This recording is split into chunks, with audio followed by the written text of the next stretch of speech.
It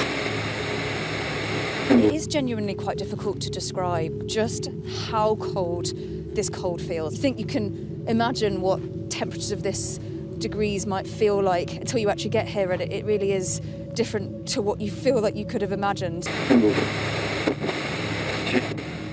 They said we would fail. They said it was impossible. Can you drive an EV in minus 55 degrees? Back in 2023, Chris and myself, Elliot, travelled from Harbin in the north of China to the border with Russia. This is a behind-the-scenes look at the video that we made. Here's the start of our road trip with the NIO ES7 or EL7 in Europe. As you can see, we're at the Harbin Ice Festival. Today it's about minus 15, minus 16 degrees. It's very cold, but the car so far is performing very well. We're nice and warm inside the car. Outside the car, it's a little bit more chilly. We released a video on Deutsche Well, which you can click up here to see, but I also recorded some behind the scenes stuff which might be interesting to see, and I can also talk about the charging experience too. So we started off the trip in Harbin at the Snow and Ice Festival, and this was a few hours after we picked up the car. At this stage it was about minus 20 degrees. The car was okay, but we were freezing. Our phones would die within about 5 minutes of being outside, and you couldn't even type with your fingers on your phone. The next stop was lunch with a NIO owner. Here he is. He owned this restaurant and was a member of the NIO club in Harbin. The food was unbelievably good, and it was underneath a proper fire inside this really cozy restaurant. And these Dongbei people around us were so welcoming and so warm. They were singing to us when they were bringing dishes. And this was outside his restaurant. This is his NIO ES8, and he uses that every day in Harbin, even in the freezing cold winters. Next stop, we headed to the Siberian Tiger Park, where we saw these tigers who live in the wild where we were going. So there was actually some concern that if we broke down, that these would come and eat us. Now I'm here at the Wild Siberian Tiger Park, and look at what's behind me here, a tiger. Now our biggest fear is obviously running into these in the wild as we make our way up to Moorher in the north. Hopefully we don't. Hopefully the NIO will keep us safe. We're going to see what these tigers are actually like inside the park. I think they're going to be terrifying and big and scary. So I really, really hope we don't bump into them. Right, where are we going? We're going to the Siberian Tiger Park, and we're desperately trying to film you without getting you killed. And are you scared? I'm a little bit scared for you. Oh, thanks guys. Another day at the office. This is the Siberian Tiger Park. These are hopefully animals we're not going to bump into on our trip up north to Moorher. They are absolutely massive. Luckily they're only eating the next truck and not out. Now I have to say at this point, there were two routes up north. There was a more direct route on the highway which would get us there really easily along NIO's Power North route. But it was a little bit boring to stay on highways. We wanted to go against NIO's advice and go the backcountry way to see the wild areas. So we completely ignored NIO and took this much longer, more difficult route up. And that's how we got some of the really epic shots that you'll see later on. This was the very last power swap station in the north. The rest from here was either just fast chargers or semi-fast chargers on the way up. So we obviously did a battery swap whilst we could. Now the first stop was Daqing, which we powered through on the way to Qiqihar. It seems quite remote at this point, but actually there was a Starbucks in Qiqihar, so we could get a nice coffee before heading further north. We parked here for the night and charged in the hotel car park, which was underground, very stress-free, very easy. When we woke up, we were fully charged. The next morning we headed to a place called Arun, which has a couple of chargers, and whilst charging it gave us a chance to have a wander around the local area. The weather was cold, but it was good. It was blue skies, which meant we could just have a explore. Right, we're now here, we're in Inner Mongolia, and we're at one of the NIO charging stations. We're getting a bit of a top up right now. There's two 120 kilowatt chargers here. It's very snowy on the ground, as you can see. It's extremely cold, but extremely clear weather. It's lovely. So we've got about an hour here to charge the battery of the car, and And then we keep going, pushing on up north. We saw a couple of these Schautolle, which are basically old people's cars, which are not strictly road legal, but they're being used in places like this. Chris was a big fan of this Ford F-150 lookalike. We also got some lunch here, a street bing, or like a pancake with sausage in the middle. But what we couldn't believe was the fact that people here just didn't wear gloves. Like, we took our hands out of our gloves for 2 minutes and our hands were freezing, but here they were, hands out of their gloves the whole time. We continued to head up the Suimien Highway, or expressway, using NOP, that's NIO self-driving. It was very, very easy. The roads were free of ice and snow, and it was pretty relaxing actually. However, we were noticing it was becoming much, much more remote, and we barely saw any vehicles, which meant we could do things like this. What are you filming, Chris? I'm filming you. What's behind me? The sun. And where are we? Where are we, Elliot? Standing on the middle of the highway. It's bitingly cold. I can't feel my fingers. Cold.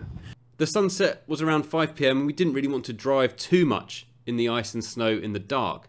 So we aimed our NIO towards Yakashe, where we found a Korean barbecue place for dinner. And Chris made some friends with others in the restaurant. Now, because of the proximity to Russia, they thought we were Russian, but to see a German and British guy there was a real treat. At this point, our hotel was actually a few kilometers away. And because we're both idiots, we didn't really realise how to get the best heating in the car, so we wrapped up very, very warm.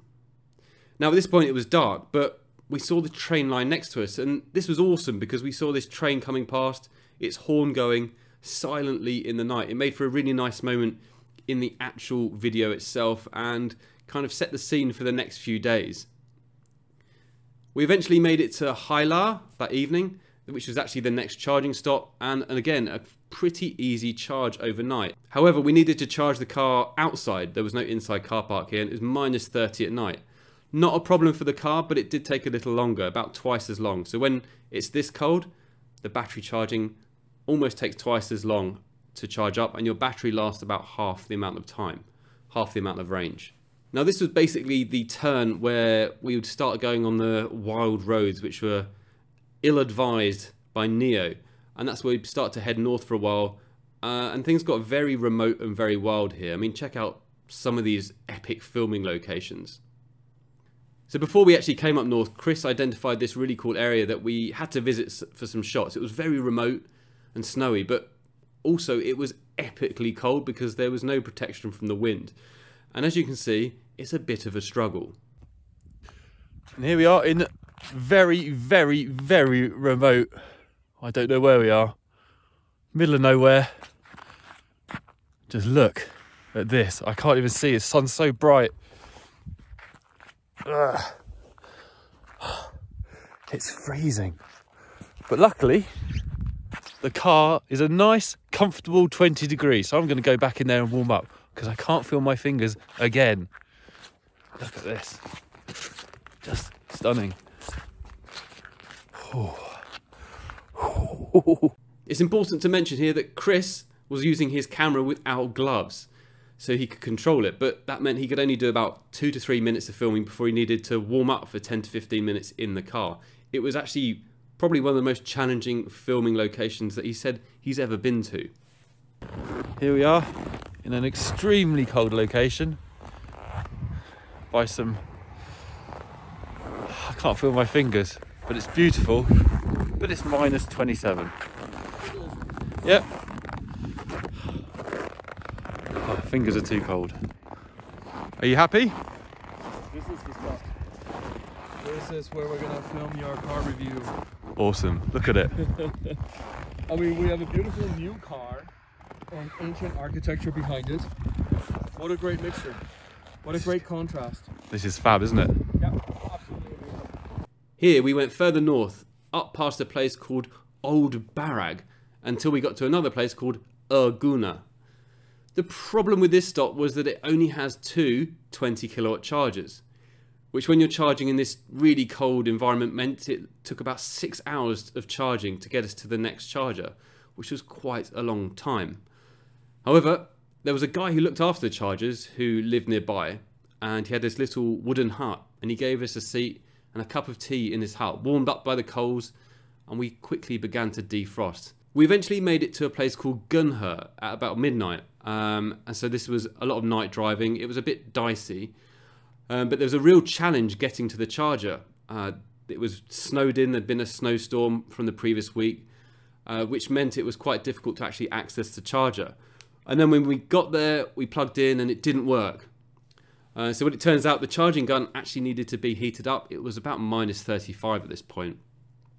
And once that got going, we were okay, and it charged pretty quickly in the end. This was luckily a 120 kilowatt charger. But it also meant we had time to explore the local area. Join me in Gunhe, where it's a lovely -28 at the moment. I'm going out to buy some food and some blankets, just so we're keeping warm as we continue our journey up north. Look at it here. I'm in some kind of square with lots of old style buildings. It's lovely, actually. Look at this. Amazing. This is a small town. We've got a couple of NIO chargers. Our car is charging right now, fast charging. 120 kilowatts, which is good. I think in about an hour we'll be off again, heading to the next town. We're heading through the mountains, and it's going to be very snowy, but very, very beautiful.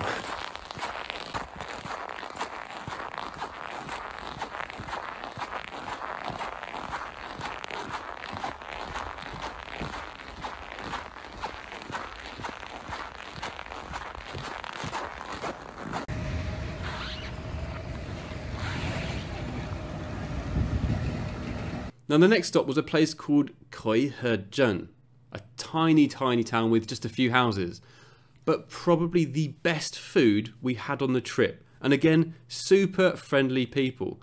One of the guys here was from Yunnan, which is in the south of China, and he's moved up here for love. He's opened this small barbecue restaurant with serve this absolutely amazing food. You can see it in the DW video, the Deutsche Welle video, how much we enjoyed this. Now at this point, I had a flight the next day, and we were about 800 kilometers from our destination, which meant we had to drive and charge throughout the night. The first stop was a place called Jagdachi for a 120 kilowatt fast charge before we headed north to Xinlin-jen. Now at this point it was 10 PM and with no one around except the faint blue glow from the chargers. Now this basically involved a lot of very late night driving. We kept on driving through complete darkness the whole night, and we made it to Da Hingangling at about 1 AM for the next fast charge. As you can see, there's nothing around, not even any street lights. But thankfully the NIO chargers glow blue, and so it's really easy to see when you're driving around looking for it. You can quickly locate it, plug in, warm up and fall asleep. After many hours of driving and many hundreds of kilometers, we eventually made it to Mohe at about 5 AM in the morning, where it is -37 degrees, and this was where our next charge would be. The sense of relief in getting in there was palpable. We'd made it in an electric car. I can't believe we made it to Mohe in what, -35? -35. And the camera's held up. And what are we looking at now? Oh yeah, that. Honestly, your open fly. I don't care. That was a big destructive fly. Okay. What are you? Man, I'm in Mohe. I'm about as cold as it gets. I can't believe the camera equipment is still holding up. We've lost nothing so far to the cold. Let's hope it won't change. Now it's a year on, I frequently think about this trip. It was actually extremely challenging. The cold was fairly miserable when you're outside, but it was offset by the beautiful landscapes. And in a tough place, full of warmth and welcoming people. But it shows, hopefully, that you can drive an electric car in the cold. Yes, you will lose some range and charging will take a bit longer, but it's perfectly acceptable to drive an EV in this weather.